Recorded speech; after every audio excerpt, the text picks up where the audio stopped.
It's nearly May, and with it comes plenty of new games across PC and your favourite consoles. Welcome once again to Get Indie Gaming, where in this video, we're counting down our biggest, most wanted upcoming new indie game releases of May 2021. Let's get things going with Retro Machina, a game that sees you play as a robot within a world without humans, where there's only one city left standing, protected by a glass dome. It's a single-player puzzler adventurer with platforming elements, where your player character has found themselves on the top of some old garbage, and it's your job to get away and find yourself and become fully functional once more. We recently stumbled upon this one while flicking through the upcoming games tab on the Steam homepage. Found out it had a demo, which is still up as this video airs, and decided it ticked all of our boxes, so we jumped right in. The demo certainly provides a great little overview of what we might expect from this one, that's clearly inspired by classic sci-fi tales, with it headed onto PC by way of Steam, PlayStation, Xbox, and the Nintendo Switch on May the 12th. Already out on iOS through Apple Arcade, Skate City comes to the Switch, Xbox, PlayStation, and PC via Steam and the Epic Games Store on May the 6th. We've been lucky enough to receive a key already from the publishers for review purposes, and at the time this video goes up, there's a review embargo, although we are rather taken with this side-scrolling endless runner that also comes with more than 100 different challenges with which to test your skills. All in, so far we found it a really chilled out and comfortable experience, something to dabble with here and there for let's say around 30 or so minutes on a daily basis, with the visuals and soundtrack helping to create something that's really rather laid back and so very different from many other skating games with their high-octane breakneck gameplay. We're thinking Skate City could become one of our go-to wind-down games for the next couple of months. Up next, and at number 8, and probably one of the silliest, zaniest, and straight-up divisive games out for many a month, Just Die already comes out on May the 20th. Essentially a sandboxed open adventure game from some of the designers of that rather oddball game that is Goat Simulator. This one sees you play as a senior citizen, having recently been kicked out of your retirement home. Sadly, the world in which you find yourself isn't particularly friendly towards senior citizens, with you tasked in surviving as long as possible until once more you're able to take up residence within another retirement home. There's also an online cross-platform multiplayer for up to 4 people, and numerous challenges and missions to keep you busy. Just Die already is probably a game you'll either love or loathe, and it comes out on PC via Steam and all of the usual consoles.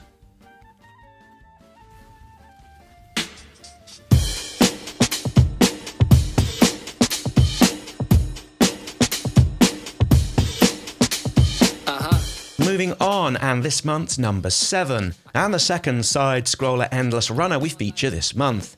Aerial Knight's Never Yield drops on May the 19th. We've recently spent time with the game's demo by way of the Nintendo Switch, and so far, well, the gameplay feels wonderfully precise, with it offering an overall rewarding experience where accuracy and precision is required as you run, jump, dash and slide across the in-game world. Designed to offer a modern take on classical endless runners, the developer suggests this will appeal to speedrunners and casual players alike, and we're inclined to agree. As you might expect, the soundtrack is another high point and strength, with it coming from the Detroit-based artist Daniel Wilkins. Aerial Knight's Never Yield is headed towards PC, PlayStation, Xbox, and the Nintendo Switch.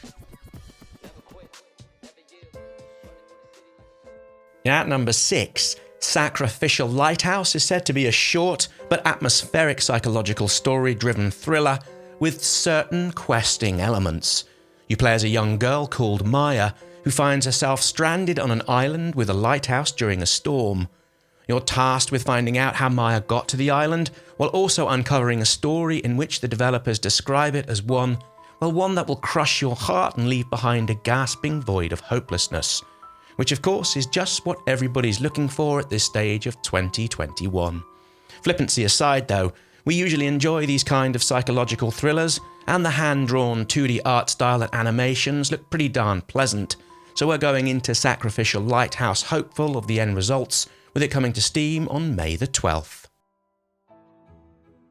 Up now, and something a little more jovial looking. Very Valet is essentially a couch co-op party game for up to 4 players, and while there is a single player option, we doubt we'll play it in any other way other than 3 or 4 of us all shouting and getting needlessly cross with each other, all the while, well, shouting at the TV screen in front of us. It all looks sublimely silly, and with there clearly being a little bit of overcooked, moving out and gang beasts going on with this one, it comes out on May 25th as a timed exclusive for the Switch in both digital and physical editions. At this point, there's no word on when the game is headed to other platforms. Expected out on May the 20th, and at number 4. The Longest Road on Earth is a monochrome black and white looking thing. It has no dialogue and comes with minimal input from the player, save for moving about the place by way of pressing the arrow keys and interacting with things by pressing the space bar. It's also a whole story-driven game, and one that's designed for the player to formulate their own narrative, with each of the game's 4 short stories being open to interpretation. We've played a demo in the last few hours prior to pulling this video together, and what gels all of this together in one cohesive way comes from the game's musical score, which is all bespoke for the game, having been created by one of its developers. The demo shows how these songs, which are full of empathy, compassion and tenderness, are designed to wrap yourself like a cozy blanket as you observe familiar scenes and enjoy the small pleasures, such as playing in the snow, collecting seashells and riding a bike on a warm summer's day. The Longest Road on Earth is headed to PC via Steam.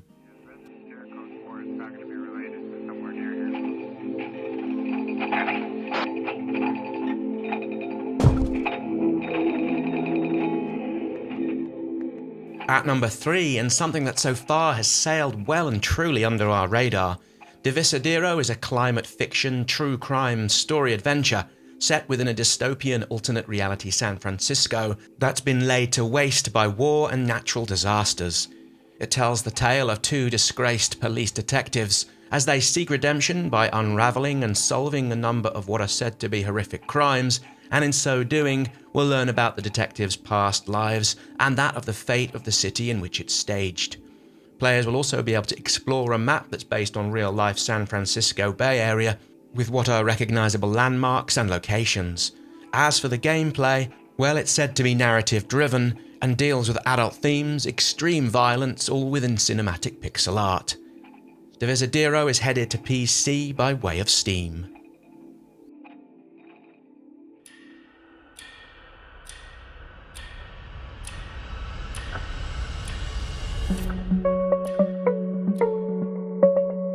At number 2, expected out May 20th, with it launching onto PC via Steam and also onto the Xbox platform. The Wild at Heart is visually one of the most striking and frankly dazzling games of the year so far. It looks every bit like a child's storybook and sees 2 children running away from a tough life, having found themselves within what are called the Deep Woods. In a nod towards all things Pikmin, players are able to collect and deploy swarms of magical creatures and have them collect loot, fight enemies, build new paths, instruct them in solving puzzles, and much more besides. There's so many things going on here that makes The Wild at Heart look so very whimsical, with it also said to contain a deep lore for players to immerse themselves in too. All of this seems to ooze quality, with it on paper having the potential to be one of the biggest surprises of 2021. At number 1, and a game we've been looking forward to seeing launch since we played it back at EGX in London in late 2019. 100 Days is a beautifully tranquil winemaking simulator which sees you taking over a derelict vineyard in Italy, with the goal being to grow and expand the business locally and ultimately become a highly regarded producer worldwide. Now, this game also comes with a narrative that's loosely built on the lead designer, Yves Huller's personal experience, with the story partly autobiographical. It's certainly not a traditional sim game where success is usually found by way of mechanizing production. Rather, in 100 Days you make progress by fine-tuning each and every aspect of the winemaking process, and comes with 3 difficulty levels from beginner to expert. 100 Days is a delight, and a must-plays for simulation fans and anyone interested in learning the secrets of winemaking. It launches on May 13th for PC and Google Stadia, with iOS, Android and console launches expected later in the year. So that's all from the biggest indie game new releases out this May. Let us know in the comments which games you're most looking forward to getting hold of, and if we missed anything you think we should check out. Many thanks for watching, and we'll see you all again here soon for another indie game video.